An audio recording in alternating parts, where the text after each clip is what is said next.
القصه ديالنا كتبدا في حبس في روسيا. المساجين كينظفوا في القوات ديال الواد الحار وخدامين بالبالاج. من بعد ما سالاو داو دوك البالاج حطاهم لواحد الشيباني سميتو كروت اللي كان كيعزف على آلة الهارمونيكا وكيشوف واحد الصوره ديال بنيه صغيره. وفي نفس اللحظه غادي نشوفوا واحد اللي مكلمه في هذا الحبس كان سميتو بويكا، كيامن بحاجه وحده اللي دوا يرعف. كيساعد القتال ديالو. تدخل عليه واحد قال له بقات لك 10 دقائق وطلع للحلبه.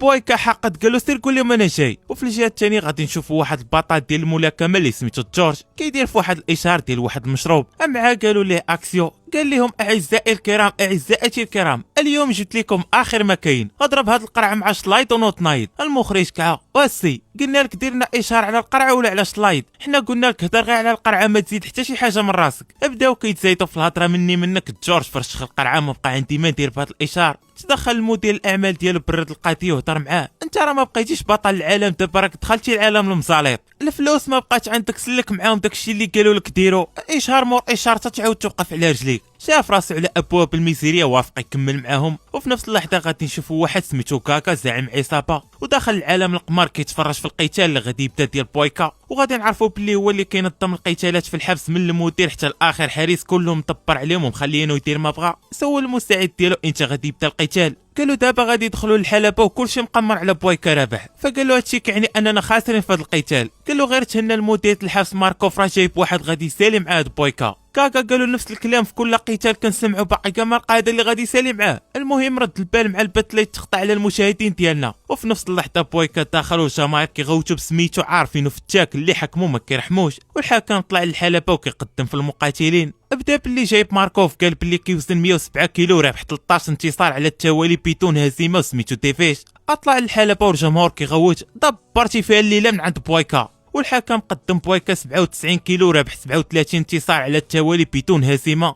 بويكا طلع للحلبه الهيبه داخله. الحكم قال لهم احترموا القوانين القتال حتى شي واحد ما يعض الاخر ولا يطير ليه عيني ولا يجرو شي واحد من شعره. فالحكم عطى الانطلاقه بدا القتال بيناتهم ضربه فيا ضربه فيك كلم ليا نكلم لك. بويكا كان محترف وكيتحمل الضرب وكيخوي ضربات الخصم بطريقه احترافيه. تا بويكا غافلو في واحد اللحظه تهز وعطاه برجل جبدو. ديفيتش ما استسلمش ناض مكمل معاه. بويكا دخل ليه شي ضربات وقصدو دار ليه ضربه نينجا فرشخلو الفم وعاودوا برجلو تهز عطاه برجل الثانيه رجع نشرو. بويكا كانت نقطه القوه ديالو هي رجليه. فيتش والو ما بغى يتفاكر رجع ناض. بويكا شدو بقى كيدخلو بركبه وهزو خبطو بقى كيدخل ليه هادي تصلح هادي تنفع. تا قال صافي استسلم ناض دار عند الجمهور. كيدور كيلقى مورا واقف. هاد المره قرر يغيبو. داكشي اللي دار دخلو شي ضربات وتهز عطاه برجل العنق طيحو بالكا وبويكا ربح القتال. فكاع القماره ضربوا العاقه صحيحه على ظهر بويكا. وكاكا بغى يتفرقع خاسر بالخطيه. المساعد ديالو قال له الا ما لقيتيش شي حل هاد بويكا غادير فايت في الاخر ديال الشهر. ولكن كان كيوجد يجيب واحد المقاتل. شكون هو المقاتل؟ هو جورج. استغل الفرصه ديال التواجد ديالو في روسيا على ود الاشارات. صيفط شي رجال الاوطيل اللي جالس فيه جورج جايين لصقوا ليه التهمه باش يشدوا البوليس ويدخلوا للحبس وكينظم له القتال مع بويكا. جورج رجع للاوطيل لقى المدير ديال الاعمال ديالو كيتسناه. اش تعطينا راه كاينين شي ناس بغينا يهضروا معاك على واحد الاشارات. قالوا نطلع نبدل غير الحوايج ديالي ونهبط. مشى طلع تضرب عليه واحد على مصحابو هو جاي. حطوا ليه النفحه البيضاء في حوايجهم عا بغاو يخرجوا. جورج دخل عليهم شير في واحد نشره وشداني شكون انت وشكون اللي مصيفطك. تبعت معاه الثالث من اللور هبط عليه بالكابطه ديال السلاح غيبوه هربوا في حالهم من تما. فجورج ملي فاق كيلقى البوليس عنده في الغرفه قلبوها طاحوا على النفحه البيضاء مخزونه في حوايجو.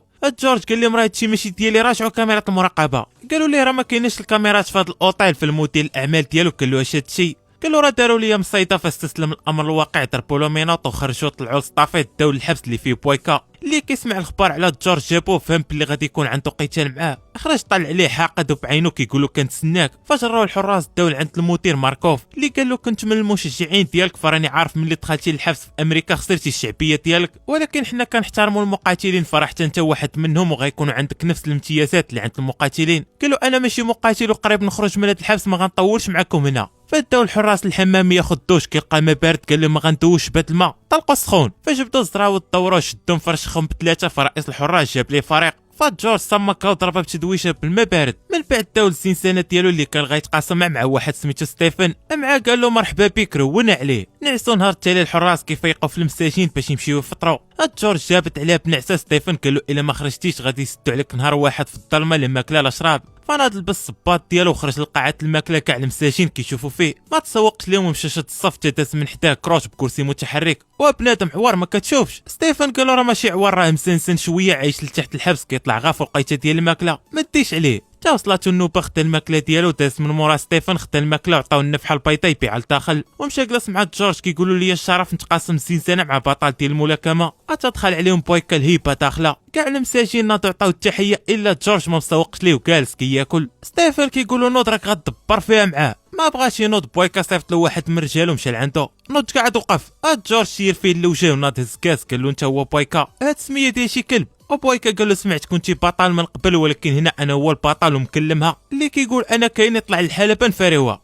جورج قلب عليه الكاس ديال الماء اللوجه وتحرك. بويكا ما تسرطاتش ليه، طلع عليه بغا يكبتها معاه. تدخلوا الحراس فرقوهم داو كل واحد لزنزانتو. وبويكا حاقد ومرون على المدير، قالوا علاش دخلتي الحراس، خليني انا وياه واحد فينا يمشي للقبر. ماركوف قال له غير برد، راه فرصتك جايه معاه في الحلبه وانتقم كيف بغيتي. وفي نفس اللحظه جورج مشى يشوف المدير الاعمال ديالو، قال له امتراش درتي؟ قال له راني درت اللي في جيتي وراهم رفضوا الكفاله ديالك. قال له اتصل بالمحامي ديالي يجي. قال له حنا دابا في روسيا والقانون كيمنع محامي اجنبي، فراه دابا غادي نكلف لك محامي روسي، وهاد القضيه غادي تاخذ وقت تقريبا شهر مع التعاون ديال السفاره. جورج مع سمع شهر رونا عليه انا ما داير والو، جلس هاد المده كامله ومشى للسنتانه ديالو. نهار التالي كاكا تلاقى بالمدير ماركوف، عطاه الفلوس. امترا فين وصلتي؟ قال له راه جورج راسو قاصح، راني كنحاول نقنع فيه يدخل في قتال مع بويكا، ولكن المشكله جورج ممكن يخرج في اي لحظه من الحبس. فقال له انا غادي نتعامل مع هادشي، بغيت نشوفهم في اقرب وقت فوق الحلبه. اما في الحبس جورج خرج للساحه كيضرب على ستيفن، شادين رجال بويكا كيفرشوا فيه. مشى ليهم بدا كيشرشم فيهم، ما كان غير عطيه يكلم ليه باش جاي باش منشور. اتا كسلهم كاملين وجر ستيفن قال له مال هادو معاك؟ قال له ماشي شي حاجه، هادو غير حكاره كيديروا داكشي بلا خبر بويكا. المهم خاصك تعرف هاد الحبس كامل كيتحكم فيه واحد زعيم عصابه سميتو كاكا، شاري فلوسه كلشي من المدير حتى الاخر حارس، فتبع داكشي اللي كيطلبوا منك قبل ما تولي لاقي معاهم مشاكل. جورج قال له ما كاينش اللي غادي يسيرني واللي قلب عليا غنخليه ضربو. اما بويكا ملي شاف رجالو كلاو قتله من عند جورج مشى تشانق معاه، تدخلوا الحراس فكوهم. بويكا كيقول له كون راجل طلع معايا للحلبه. فالحراس داو كل واحد لسنسانتو. في الليل بويكا كان عنده قتال مع واحد كاكا عيط على ماركوف. امترا شنو درتي؟ قال له راه حنا باقيين كنحاولوا معاه، ما بغاش يدخل معاه في قتال. قال له انا ماشي شغل عطيتك الفلوس، لقى الحل لهذا الشيء. من بعد 10 دقائق بدا القتال، الخصم كيدخل بويكا ما صور منه لا حق لا باطل، بحال اللي كيضرب في حيط. بويكا تهز عطاه برجل ريب له سنان، رجع ناض مكمل معاه عيا ما يداك معاه والو. تا بويكا حكمو تهز عطاه برجل نشرب الكاو شدو كيدخل ليه تصفى ليه. بويكا كان اللي حكمو برجل قدامو جوج حوايج، يا غيبوبه يا الاخره ديريكت. فربح القتال طالع عند جورج اللي كان كيتفرج فيه، قال له كل راجل طلع عندي الحلبه نفاريوها. في الليل الحراس شدو جورج ربطوه ماركوف كيقولوا غير كتعقد عليك الامور، حنا بغيناك غير تدخل في قتال مع بويكا. قال له انا ما غاديش ندخل في قتال ديال السيرك. فقال له عندي لك واحد العرض تدخل في قتال معاه، من بعد غادي نخرجك من هذا الحبس. عرف هاد المره الثانيه كيشوف غير كيضحكوا عليه، بطا يسرح القوات سواد الحرب، ما بغاش يخدم ليهم. فشدوه الحراس بغاو يقطعوا ليه صباعو. تدخل كروت قال له نفذ داكشي اللي طلبوا منك، وملي تسالي جيب لي البالا معاك. فنفذ داكشي اللي طلبوا منه، ملي سال رجع ليه البالا ومشى لزنسانتو. سول ستيفن شكون هو داك الشيباني. قالوا اللي سامع باللي راه كان جونتي وصفى واحد صاحبو جونتي ودخلوه هنا بمؤبد، هادشي علاش تزنزن. وقال له كنت انا منك كنت خاطف في قتال مع بويكا ومشيت في حالي. ومشى كيصيح في الحبس تا جاو عنده رجال بويكا عطاو النفحه البيضاء وقالوا له الا ما قنعتيش جورج يدخل في قتال مع بويكا غادي تكون النهايه ديالك على يدنا. ومشاو هبطوا لتحت كيتسناو في جورج حتى هبط دوروه شدهم بدا كيشرشم فيهم، دخل هذا كلم الاخر. وكروت تا هو حضر عاونوا عليهم، تابعتو معاهم الحراس شدوا جورج داو لسنسانه كانت عامره غير بالماء سدوا عليه فيها. والطوبات كيلعبوا حداه كعقاب ليه باش يوافق يدخل في قتال مع بويكا. تحضر لعندو كروت جاب ليه الماكله استغرب، قال له علاش كدير معايا هادشي؟ ما بغاش يجاوب على هاد السؤال وقال له يستحيل تخرج من هاد الحبس حتى توافق على داكشي اللي بغاو. فمن بعد جاو الحراس خرجوا داو تقابل مع كاكا اللي جاب ليه احسن ماكله، وقالوا انا اللي دخلتك للحبس كيف ما دخلتك غادي نخرجك، ولكن بشرط تدخل في قتال مع بويكا. فرفض وقال له اذا غادي تبقى حياتك كامله هنا. فقالوا راه المدير الاعمال ديالي راه مكلف بهادشي وغادي نخرج في اسرع وقت. تدخل ليه المدير الاعمال اللي كان حتى هو كاكا شراه، كيقنع فيه غير قبل بالعرض ديال كاكا راه غادي تخرج من هاد الحبس وغنديو معانا طون ديال الفلوس. فجورج كيشوف ما بقى عنده حتى شي حل من غير ما يقبل، فوافق على القتال مع بويكا. بويكا مع وصلته الخبار بدا كيتدرب وكيوجد القتال، وجورج تا هو كيتدرب وكيوجد القتال القرن. اما رجال بويكا مشاو لعند ستيفن قالوا لي بقات لك مهمه وحده. من بعد ما دازت السيمانه وصلات ليله القتال، كاع القماره حاطين فلوس صحيحه على جورج، وكاكا حاط فلوس صحيحه على بويكا ديال اللي يمشي كانار ثاني، هذا راه نمس في الحبس الحكم قدم جورج بطل العالم عنده 38 انتصار على التوالي بالضربه القاضيه بدون هزيمه، وبدا كيقدم في بويكا وستيفن كيشوف واقف وندمان على شي حاجه باغي يديرها. فالحكم عطى الانطلاقه، بويكا بدا كيشير فيه وكيخوي ليه. تا جورج حكم بويكا بدا كيدخل ليه كروشيات للراس وكيكلم ليه الكرش وكيعاود فيه الوجه تنشرو في الارض. بويكا عصب رجع ناض، وفي نفس اللحظه واحد من رجال بويكا عطى لستيفن قرعه ديال الماء فيها مخدر يعطيه يشرب منها. وبويكا في الحلبة بدل الطريقه ديالو، عرفو بوكسور يعني اليد ما خداماش معاه، رجع لنقطه القوه ديالو الرجلين، فداك الشيء اللي دار عطاه برجل الفخذ عرجو وشدو في القنت، بدا كيدخل ليه بركبه وتهز عليه برجل، خواليه عطاه برجل الثانيه.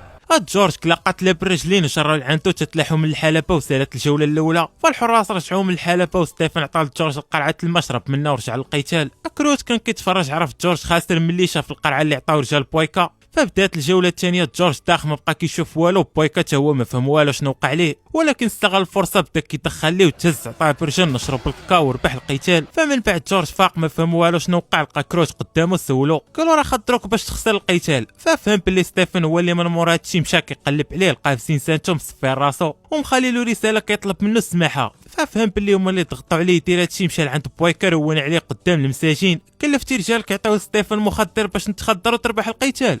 بويكا ما فهم والو من هادشي اللي كيقول فيه، قالوا انا ما كنحتاجش نخدر الخصم باش نربحوا الحلبة اللي كتفصل بيناتنا. تدخل عليهم ماركوف قال جورج رجع لسينسانتك، قالوا يا قلتي لي غادي نخرج، فينا هو الاتفاق اللي بيناتنا، قال له رجع للعنطيز اللي ولدك لسينسانتك.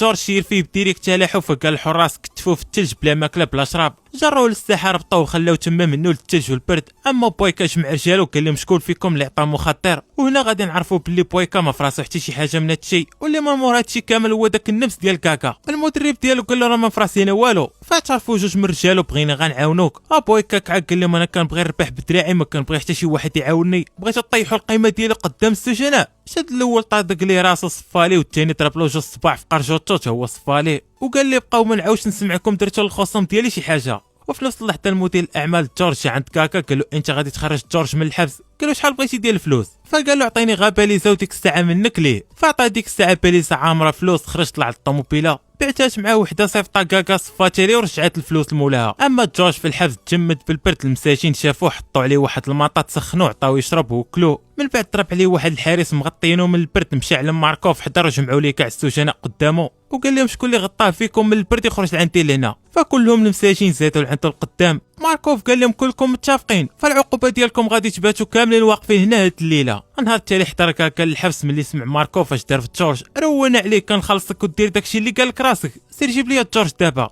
مشاو الحراس جابوا ليه جورج، قالوا كنعتذر منك على داكشي اللي وقع.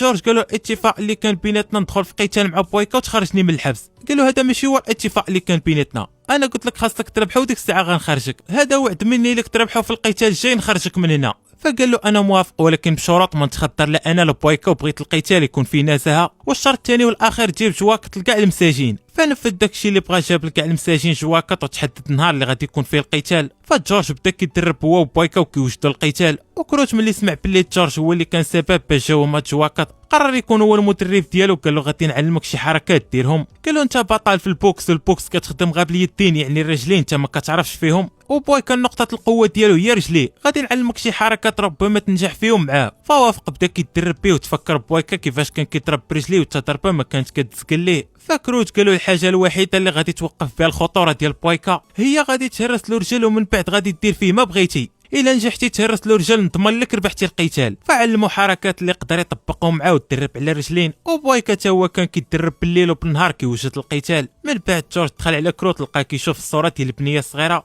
فبدا كيعاود ليه قال له هذه راه بنت خويا عزيزه عليا عندها 19 عام دابا، خويا الصغير كان سرق واحد المحل، شفت عنده بنيه ومراه في لبس التهمه ودخلت بلاصتو الحبس. قالوا كيفاش جالس مده طويله هنا، قالوا ضربوني ب4 سنين على ديك السرقه، حاولت نهرب 2 المرات من الحبس، وفي المره الثانيه حصلني حارس هبطت عليه بحديده صفيت عليه وهربت، تتيرا فيا الحراس للرجل من تما وانا جالس على الكرسي متحرك، فاستسلمت الامر الواقع وضربوني بمؤبد. النهار التالي وصل وقت القتال، القماره حاطين فلوس صحيحه على بويكا اللي ربح الماتش. الحكم قدم جورج وبويكا طلعوا للحلبه، كاع المساجين كيغوتوا بويكا، فبدا القتال بيناتهم ضربه فيا ضربه فيك، بويكا كيحاول يحسم القتال، حتى كيتفاجئ بجورج تعلم يضرب برجلو كيطاكي الضربات ديالو، وحكموا في القنت كيطاكي وكيدخلوا. تسالت الجوله الاولى جورج كان مسيطر فيها. كروج قال له اش كتسنى، طبق داكشي اللي قلت لك قبل ما تعيا، قالوا راني كنحاول كنتسنى غير الفرصه اللي نحكموا فيها. بدات الجوله الثانيه بايكا بدل الطريقه ديالو كيلعب بيديه ورجليه وخوال شي ضربات وكلا شي ضربات، حتى شدو في واحد اللحظه دخل له بركبه وقلبو فوق الحلبه وشد له رجل كيحاول يهرس عليه. عتقاتو غير الجوله الثانيه سالات. فكروت قال جورج نفس الاستراتيجيه بغا يديرها لك، فراه خاصك تطبقها الا سبقك فيها مشى لك الماتش وغتبقى حياتك كامله في هذا الحبس، يا غتسالي معاه في هذه الجوله ولا غادي يسالي معاك. جورج تفكر كاع داك العتاب اللي دوزو عليه في هذا الحبس بلا ما يدير حتى شي ذنب، دخل الجوله الثالثه بعقليه يسالي معاه. فبدات الجوله الثالثه طبق الحركات اللي علمو كروت، فرشخو وتهز عطاه بركبه لوجه وشدو نشرو في الحلبه وشد له رجل، طبق داكشي اللي قال لي كروت، هرس ليه رجل وربح القتال. فبداو كاع المساجين كيغوتوا بسميت جورج، وكاكا عوض كاع داك الفلوس اللي كان خسر وكمل الاتفاق مع جورج، خرجوا من الحبس واعتذر منه على داكشي اللي دار ليه وعطاه باليزه ديال الفلوس وقال له تا النصيب ديالك من هذا القتال. فاخذ الباليزه ورجع عند ماركوف، دار معاه اتفاق، عطاه الفلوس كامله في المقابل يخرج له كروت. فوافق على العرض ديالو، مشى يخرجو، قال له بنت خوك بغات تشوفك. كروت ما قداتو فرحه وخرجوا معاه حتى لمحطه التران كيتسناو هادشي. تا وصلات معاه شافتو جات عنده كتجري وتلاحت عليه. جورج بقى كيشوف فيهم وفرحان بهادشي، ومن بعد تحرك بحالو من تما. وتا لهنا غادي يسالي الجزء الاول ديال بايكا. كنتمنى يعجبكم وتخليو لنا شي لايك وكومونتير. تهلاو.